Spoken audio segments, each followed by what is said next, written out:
Top of the second inning, Harbor Hawks still a 1-0 lead here on Harbor Hawk Baseball Network. And Ben Johnson will have to face 7, 8, and 9, Earhart, Shawnuel, and Sirota, Zach Berman, Drake Tull, Austin Dakuda. And it is a humid day. It is a hot day. And was going to mention, you know, the humidity and the heat, typically balls will carry. The wind blowing south-southwest, 16 miles an hour. You see that flag dancing just a bit, wind blowing out a little bit to left field.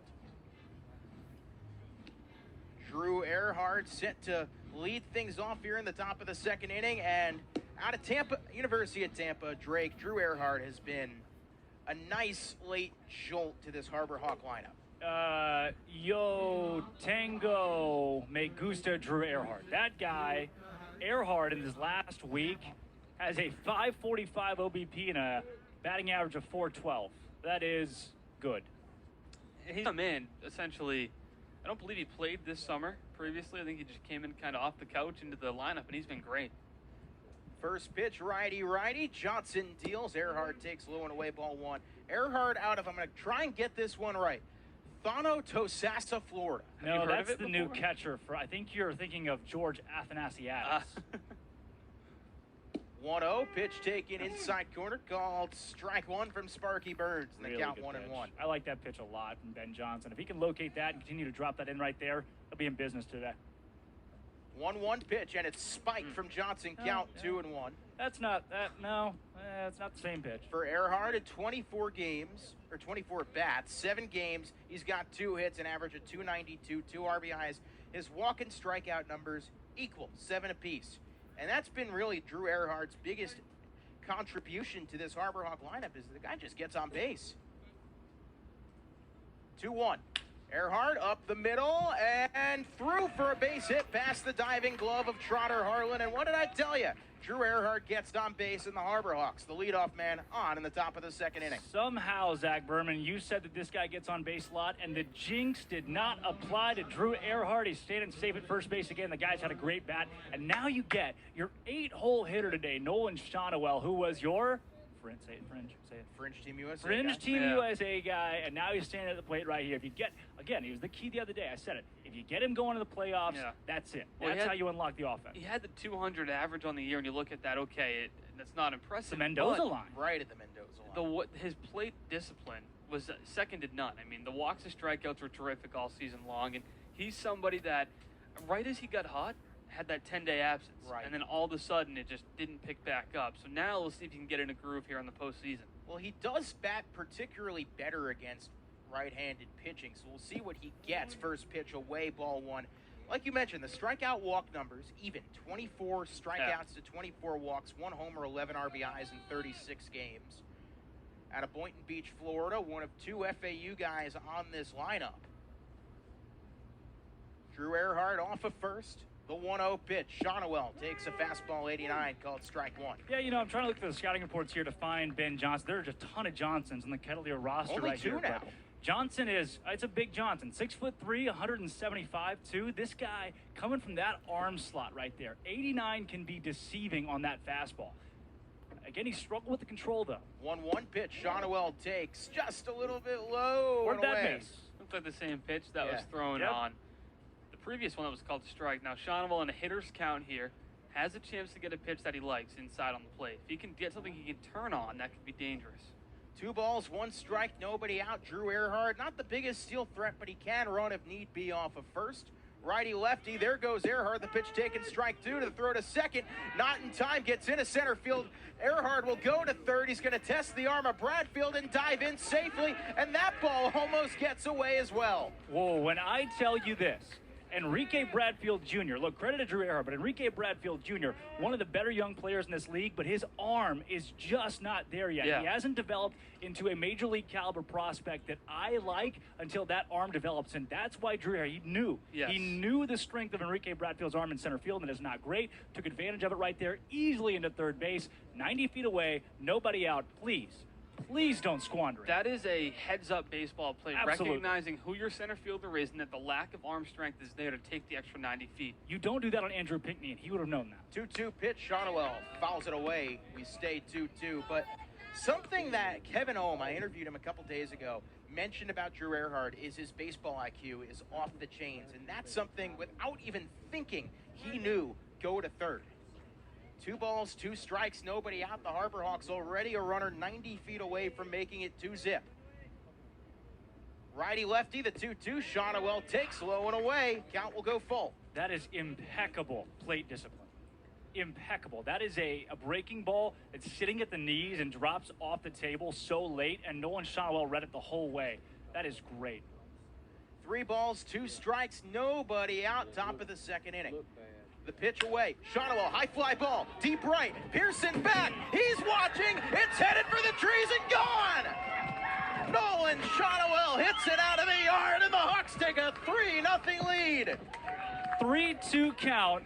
What do? You serve it right at the belt to Nolan Shawnuel and right down the pipe. He sat all over it and then pimp bombed it. He watched the ball that he just sent into orbit go, and that's got to feel good for a guy who had been in a little bit of a slump to come through at the ideal time, and everything is coming up blue early on tonight. We just knew Nolan Shawnuel was going to have that signature moment. Sooner or later, he was due for one. And he absolutely crushes a 2-run homer, his second of the year, the Hawks' first of the playoffs. Crushed. That ball no was doubt demolished. Phenomenal calls, Zach Berman, by the way. You get every flipping home run, Zach. You get every home run. First pitch taken by Mike Sirota, high and in, ball 1. And Ben Johnson, not somebody that has been in this spot very often. No, definitely not. He's their guy. Reason he's starting game 1 of the playoffs. I mean, he has been their go-to many times. 1-0 taken low by Sirota. Count now 2-0, and Mike Sirota got away from Harris there too. This is the communication's off. Ben Johnson's location is off. Harris behind the dish looks confused. Not a good sign for Mike Roberts and company. 2-0 pitch now. Johnson deals. Sirota takes a called strike 1. Now, we have mentioned, every broadcaster, when you work 44-something games for the same team, you get those, those crutches. Sorry. Did you know that Nolan Shawnuel was Fringe Team USA? Did you know that Mike Sirota played for Brewster as he takes a 3-1? Mike Sirota, since coming over from the Whitecaps in 18 games, an average of .339, 2 homers, 14 RBIs, and he's batting in the 9th hole. What does it say about the depth of this lineup? Well, I think that, again, it's strategy. He's not necessarily your worst hitter in the 9th spot, as you call it, strike outside. And it's all about where Eric Beatty wanted to put these guys today for the best chance to produce offense. And so far, it's worked out okay. At the very worst, the Harbor Hawks will have Riku and Jeb up with 1 out. 3-2 payoff pitch. Sirota hits it on the ground, a third catch up. Routine throw, and it's wild. It gets away from the first baseman, Galliney. On his way to second, Sirota. And the Harbor Hawks are cooking with gas here early. Uh-oh. I mean, nothing is going right at this moment for the Cotuit Kettleers. A routine play from a good defender in Caleb Ketchup at third base, and there's no other way to put it besides he airmailed that throw well, and I mean well over the head of the first baseman. Now you get to your top of your order, and you got another runner in scoring position, and still, how many out? Yeah, 0 out. Let's say this, though. Caleb Ketchup, really good fielder, aside from the throwing. That's the one thing. I'm shocked he's at third base today because Ketchup's arm is just not elite by any stretch that you saw him. He had to double clutch there to get that throw across the diamond as fast as it was and still missed the throw. Yeah. That's the one area where Ketchup's game is not caught along. It's the arm. Otherwise, he can corral a ball anywhere on the baseball field. Hey, Austin, we saw Caleb Ketchup make one of the best defensive plays we've seen all season in the 6-6 tie game. But Riku Nishida shows bunt, takes ball 1. Hey, come right back at Ketchup here. You bunt it that way, and Sirota's got good enough speed to make it to third base. I don't see a scenario where you don't bunt Riku Nishida right here. 100%. I think it's an obvious situation. The Kettleers are going to expect it, but Riku's so good at it that, and with his speed, he could even beat it out. But you just got to play the small ball now. Get that runner 90 feet closer. 1-0 the count on Nishida out of Mount Hood Community College, soon to be an Oregon Duck. He has been amazing. And Nishida lines it to second base, up the middle, through base hit. Sirota rounds third, and he will hold as Eric Beatty puts up the stop sign, not wanting to test the arm of Bradfield. Riku Nishida enters the playoff hit column, and the Harbor Hawks have runners on the corners and nobody out. Well, what do we know? Yeah. I guess Riku Nishida will not be bunting today. That was a well-hit line drive right back where it came from. And now with Riku's speed off first, one thing we do know is he may just be the fastest man in the Cape Cod Baseball League as he finished the year as a stolen base leader. Could see him in motion during the setback. Why would you ever bunt Riku Nishida? Yeah, right? You have to be stupid to do that. What do we know? Who would want it? Well, you want to talk about broadcast crutches. Did you know that Mitch Jebb was once a Cotuit Kettleer? He's actually listed first on the Cotuit release chart. Oh. I was looking at the media guide this morning. First pitch, there goes Riku. Jebb takes in the dirt, ball one, and... Holy crap, you can't do that. No, you can't Harris do that. just grabbed a hold of Mitch Jebb and used Jebb's right calf to get to that baseball faster. Instead of going after the base, he grabbed Jebb, pushed, and did a little swim move right there, Pee-wee football style. Well, I think he was trying to get around Mitch Jebb more or less with Jebb in the way to the baseball. Harris gave Jebb a little, oh, I'm sorry, it's Jebb's batter's box, though, right? More or less. But now, yeah, more, you can't hit into the double play on a ground ball. True. Second and third, nobody out, with likely your best hitter and a top 3 player in the entire league already up 3-zip. Kettleer's entire infield's on the grass, and Caleb Ketchup is well off the third base line. You know they've not called time to talk to Johnson yet? 1-0. Jebb takes in the dirt, 2-0. And yes, Mitch Jebb can hit one in the infield, get a run across. He's also got power. His first home run of the season came right here. He has hit 2 home runs this summer. Both were against the Kettleers. And Drake, that's a good point that they have not gone out, not just a mound visit, but not even Harris, the catcher, going out to talk to Johnson yet. You'd think maybe after that wild pitch that allowed Riku to get to second on the steal, you might go out and have a little conversation with your pitcher, but not yet. Not today. Did we mention there's nobody out still? Yeah. And the Hawks, this is their 5th batter they've brought to the plate in the top of the second inning. 2-0 to Jebb. He takes fastball outside, strike one. And I don't, the Harbor Hawks did not like that call. I think Jebb, wise not to swing because you can't really do anything with that pitch. But well, you saw Eric Beatty immediately put his hands up to the dugout to quiet down. The Hawks are not going to play the game where you're chirping the umpires in the postseason. It does not get you anywhere. No. Right. And that's what the message out of the gate is from Beatty today. We're going to be quiet. We're going to respect the umpires no matter the call. Sirota off a third, Riku off a second, 2-1 in the dirt, and a nice block there from Cal Harris, likely saved another run. But now Mitch Jebb, odds are he gets a pitch he likes on a 3-1 because you can't walk the bases loaded. Yeah, on the same token, first base is open and might be the best hitter on the Cape League at the plate. So pick your poison. You got Cole McConnell on deck. So we will know tonight, by the way, who wins the league MVP. Oh, okay. That we will. Mitch Jebb certainly in the running. Yeah, one of 2 guys that could really win it right now. 3-1 pitch to Jebb. He got something he liked and couldn't get anything on it. There is that beautiful breaking ball from Ben Johnson. Jebb hacking in the dirt, and the count will run full. Yeah, like Jebb swung at strike 3 there. Just got antsy trying to get a base hit. Another one, and again, that base hit would score 2. 3 balls, 2 strikes, nobody out. Sirota off of third, Riku off of second. The Hawks already 2 in the top of the second off the Shawnuel 2-run homer, looking to add more. Righty-lefty, the payoff 3-2. Jebb will slap it to short, and Troy will make the throw over to first. It will score a run. Riku will hold. The Harbor Hawks take a 4-0 lead. That's good as a bunt right there. Yeah, that's exactly what you need to do in that situation. Get that run home by any means possible, and that's a game the Harbor Hawks have struggled at during the regular season, is getting those runners home when they're on second or third with nobody out, and that is a nice job by Mitch Jebb, even after swinging at a pitch out of the zone for strike 2, to come back, put it in play, and do his job to expand the lead. You know, guys, we are outdoors right now in the middle of Lowell Park, and I think we're the only ones talking and talking loudly just because the Cotuit fans are so quiet. And I you can hear love our dugout. You can hear our dugout. Yeah. It's the broadcast crew in the Harbor Hawk dugout. Now the first pitch incoming to Cole McConnell. He's got an RBI double on his ledger already today. McConnell takes low and away, ball 1. I think my favorite chirp that this entire dugout has, whenever Mike Sirota does something, he gets greeted like he's one of the birds in Finding Nemo. Mike. That is absolute, it's gold. Next level. Also, Ben Johnson now at 42 pitches today, 23 strikes, 19 balls. That count is going way up with only 1 down here in the second inning. Johnson checking off of second in the speedy Nishida. Hey, Zach. Johnson today, have you seen his earned run numbers? Johnson has given up a total, if my count is correct, of 3 earned runs. He's given up 5 all season coming in. 1-0 swing and a miss. Now the count 1-1. 5 all season. 5 all season. Of his 5, now, 2 of those we're going to say, hey, how are we going to do this? He has given up now 8 all year. 5 of them have come against Hyannis. Well, stats, of course, don't carry over to the playoffs. So it took me a second to realize, point streak's not going to have the regular season stats as McConnell takes a 1-1, a little bit low, if at that.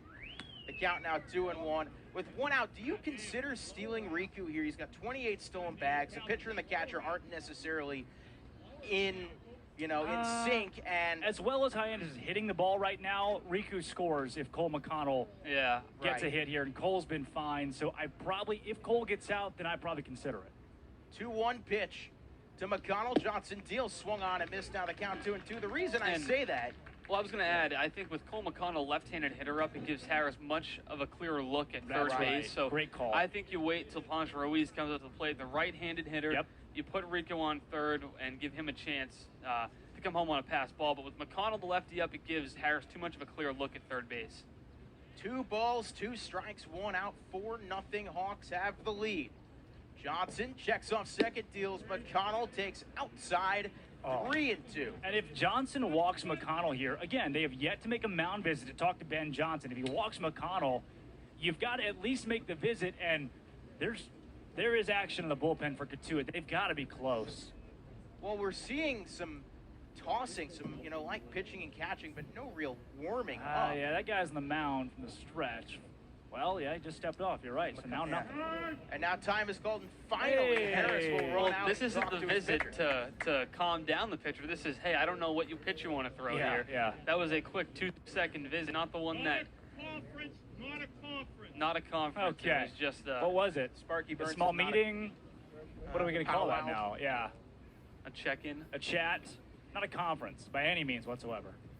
3 balls, 2 strikes, 1 out. Hawks looking to add another. The payoff pitch, McConnell fooled badly on the breaking ball for strike 3. And Riku will go to third and catches the entire Kettleer team fast asleep. That is a heads-up baseball play that if you're the Cotuit Kettleers, cannot allow to happen in the playoffs. Riku Nishida takes advantage of the Kettleers falling asleep a bit on the slow toss back to Ben Johnson from the catcher Harris. Riku breaks for third, and what else can you say, but that is Riku Nishida at his best. That's it, too. That is on Harris squarely. Loma Vida never does that. Harris right there, just not watching. He's celebrating a strikeout after Harbor Hawks have already put up 3 runs this inning, lobs it back, and there's nothing you can do about that when you're not paying attention. That brings up Pancho Ruiz, who swings and misses on the first pitch. Yeah, I mean, this puts, like you were saying, Zach, Riku 90 feet away and a chance on a pass ball with the long backstop here at Lowell Park with just chain link. There's no ricochet. Some of the places here in the league have the brick backstop and it will bounce back to you, but anything by Harris is a run. Yeah. 0-1 pitch, Riku's coming home, and the throw gets away! Nishida slides in safely, are you kidding me? Riku Nishida just stole home plate. He just stole home. He just stole home. What did I say? Caleb Loma Vida never lets that happen. Never. I hope Caleb Loma Vida never steps out on a baseball field for Cotuit. Harris looks lost right now, and Riku said, I'll take advantage, and he absolutely does it. Johnson was so thrown out of whack, he just threw that ball away. We have seen, everybody was confused. Riku Nishida, despite stealing 28 bags and leading the league in the regular season, that is the single most impressive display of base running we have seen from anybody in this league all summer. And the Hawks now lead 5-0. And of course you're going to throw inside to Pancho. Now Johnson's completely shaken off his game. Yeah, I mean, that pitch on 0-1 to Pancho where he just sailed it as he saw Riku coming home. Even if that throw was on target, Riku had a good break down the line. 2 balls, 1 strike, 2 outs. The Hawks firing on all cylinders, and Pancho hits it on the ground. Short cutoff, though. Ketchup throws, and that ball gets away. Ketchup threw it away again. What is happening? Okay, no way that's real. There's no way he did that. This is an SNL skit. Somebody wake me up. Pinch me. Pinch me. Caleb Ketchup cut right in front of Tommy Troy. That ball was his. That ball it's was the right absolutely play his. for the third baseman to make. That was third easy. baseman's going to his left. You cut off the shortstop because the shortstop has to circle ahead. So that's the right play for the third baseman. You want your guy to make that play and be aggressive. And with Pancho Ruiz running, not the fastest guy, it's an easy play to make. I mean, and one that he should make. But he sails another throw. This time it's way to the left. And what is happening at Lowell Park? That was like a joke. I mean, you saw it happen once earlier. Now he gets an even easier play. You're gifting him the third out after somebody just stole home. And Ketchup, He took so much time to throw the ball, too. I don't know how you go offline with that. I mean, yes, I understand Pancho Ruiz is not the fastest guy in the world, but still, there was zero urgency on that play. Yeah. First defensive conference. And that was a conference. Okay. Defensive conference. That was a Don't get it. defensive It's on a conference. visit. Good deal. And, you know, I'm starting to feel like Brian Windhorst right now. What is happening at Lowell Park? Something is going on. Yeah, something. A lot of blue crossing the plate. Jeez. This is like that last game, that one inning, but reversed. You know what I'm talking about. The Harbor Hawks, a 5-0 lead. They're now bringing their 8th guy of the second inning to the plate, and Jackson Ross will step in. He walked in the first. Ross hesitantly checks his swing, gets set. He went around. 0-1. I can't tell if that pitch is the slider or his changeup, but either one, it's been his best pitch today. It's a great pitch. It's a really good pitch. He's had no ability to locate the fastball so far, but that one, whether it's the slider or the changeup, he's been throwing really with success, too. Now, time is called. Katuitt has had 3 errors in 1 inning. Well, Harris has to run through the signs again. This is probably the 3rd or 4th time we've seen those two crossed up behind the plate. There is a serious miscommunication from pitcher to catcher, and that has led to a large part of the struggles here in this inning. The 0-1 pitch to Jackson Ross. Righty Johnson gets his sign and deals, and that's slapped to right center field. That could be trouble. That ball is going to be down in the gap off the wall. Pancho will jog home, coming into second base safely. Jackson Ross, an RBI double for him. 6-0 Hyannis in the second. The Hyannis Harbor Hawks have come into historic Lowell Park and renamed it Historic Harbor Hawk Park tonight. Six runs it's already. Historic? This is historic. It is. No, we're not singing it. The last time we've sang that song twice, things have not gone well. We're not singing the song. Mike Roberts is going to sing to his pitcher. Hi, Austin. Yeah. Sunday morning, man. Oh, no. I woke up fighting mad. I ain't got to see my ex-future brother-in-law anymore. Well, Drake, when it rains, it pours. Yeah. Woo! Pitching change here. Look, I'm not saying, but I'm just saying, if the Harbor Hawks just want to do like a little, Zach Volker just plays pitch and catch with the first baseman and, 35 pickoff moves the next hour and a half, we all go home happy. No, we don't. This game has to get all 9 innings in, so. They can't light the game playoffs. out. Not the playoffs. Doesn't matter if you only play 7 and you're up. Okay, we're going to take a quick break for the pitching change. When we come back, the Harbor Hawks still chugging here in the second inning, up 6-0.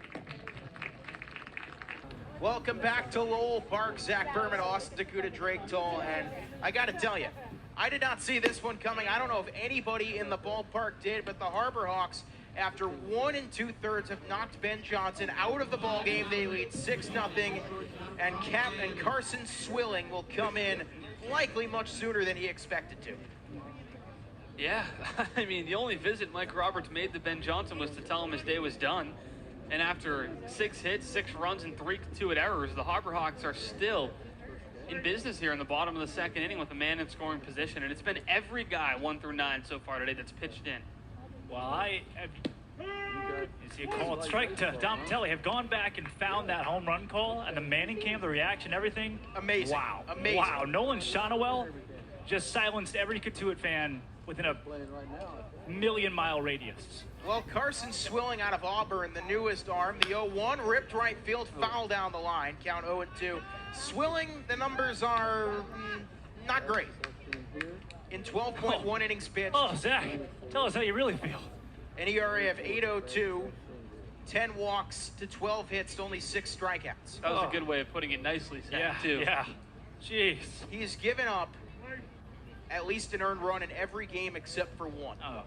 Ket's playing maybe mop-up duty early here, trying to get somebody who can go multiple innings. The 0-2 pitch, Patelli takes outside 1-2. Dom Patelli 0 for 1 with a strikeout that ended the first. And since then, the Harbor Hawks, not only a great inning, took advantage of some key miscues from the Katuitt defensive front. They have built themselves a 6-0 lead.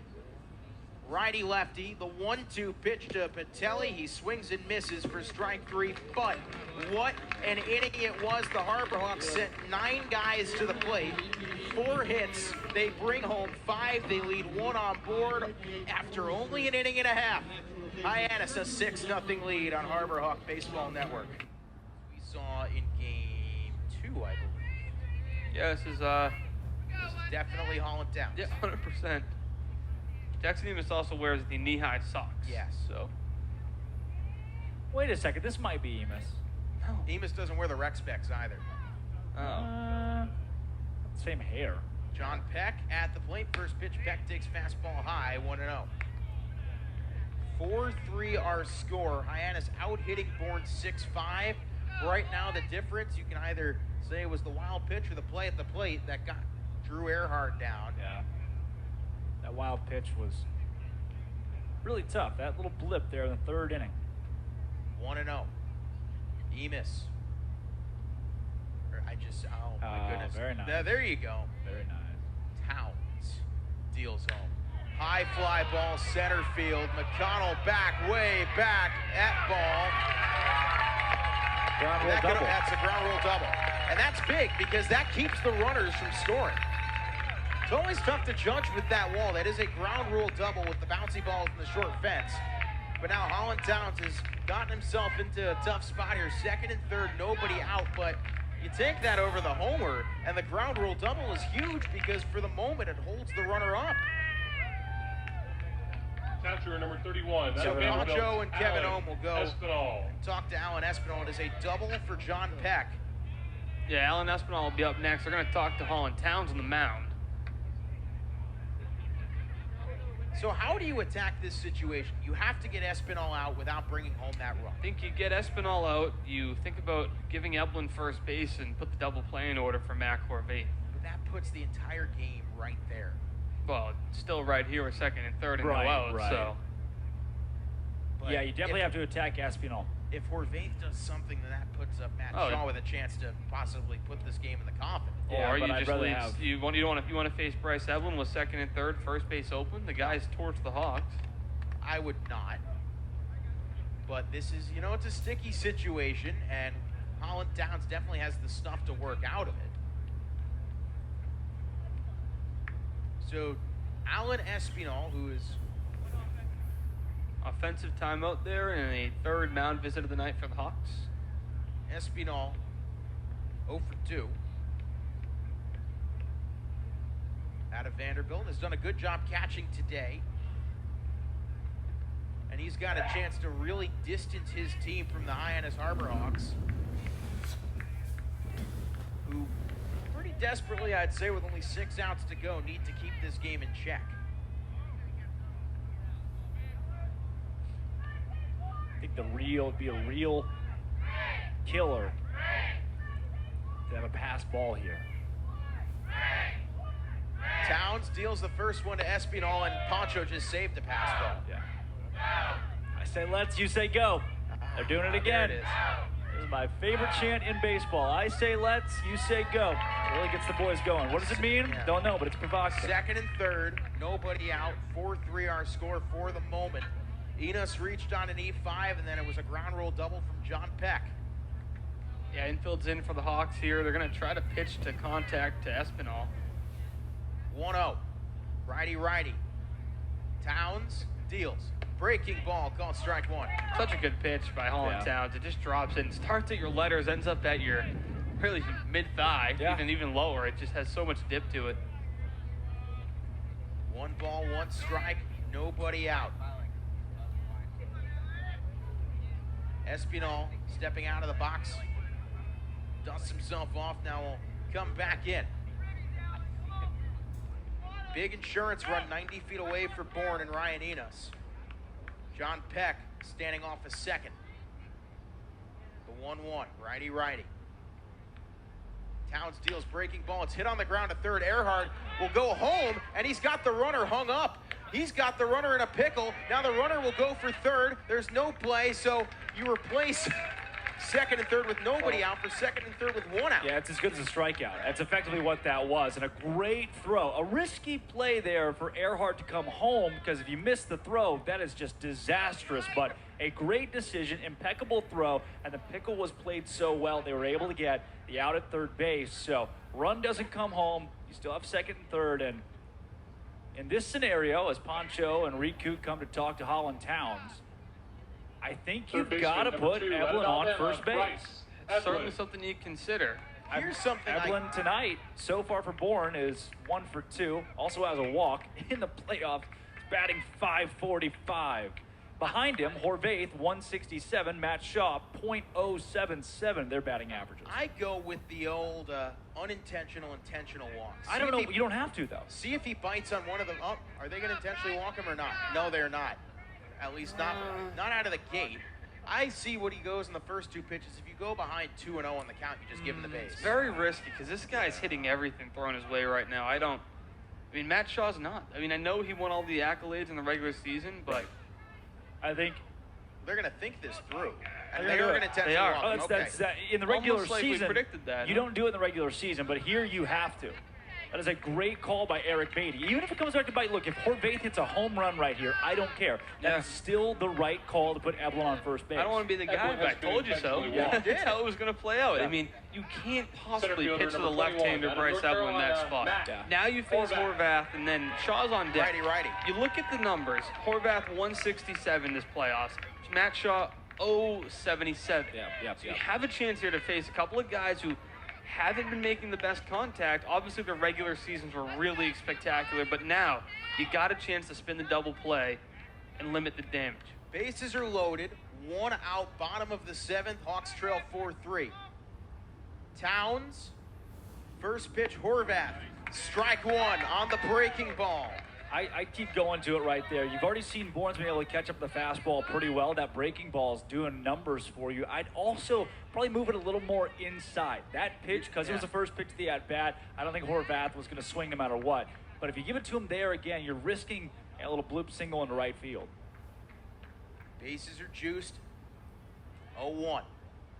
Towns will check off of third and now deal. Pitch fouled back, 0-2. Just missed the home plate umpire, too. Thank goodness. That guy, he is taking some tough ones tonight. Yeah, I mean, you see guys behind the plate get hit a couple times a game, but he's taking about 3 line drives right off of him. Now, 0-2, do you come back breaking ball? I definitely, no. I go fastball, buzz it at the eyes. I waste a pitch right here, eye level. Don't throw it away from Poncho, but I don't attack yet. Because Eblin off of third, Espinal off of second, Eblin off of first. Nowhere to put Mac Horvath. The 0-2. Towns, righty, deals home the pitch. Hit on the ground to second. Riku on to short for 1. On the first, double play! 4-6-3, Holland Towns. How do you do? He strands him loaded. Huge! That is coaching to perfection. Second and third. 1 out, you walk Eblin, the hottest hitter on the team. You face Horvath, double play, inning over. Keep it moving. Austin Dakuda, you called that play. You called that play. We go to the 8th inning. The Hawks trail 4-3. It could have been so much worse here on Harbor Hawk Baseball Network.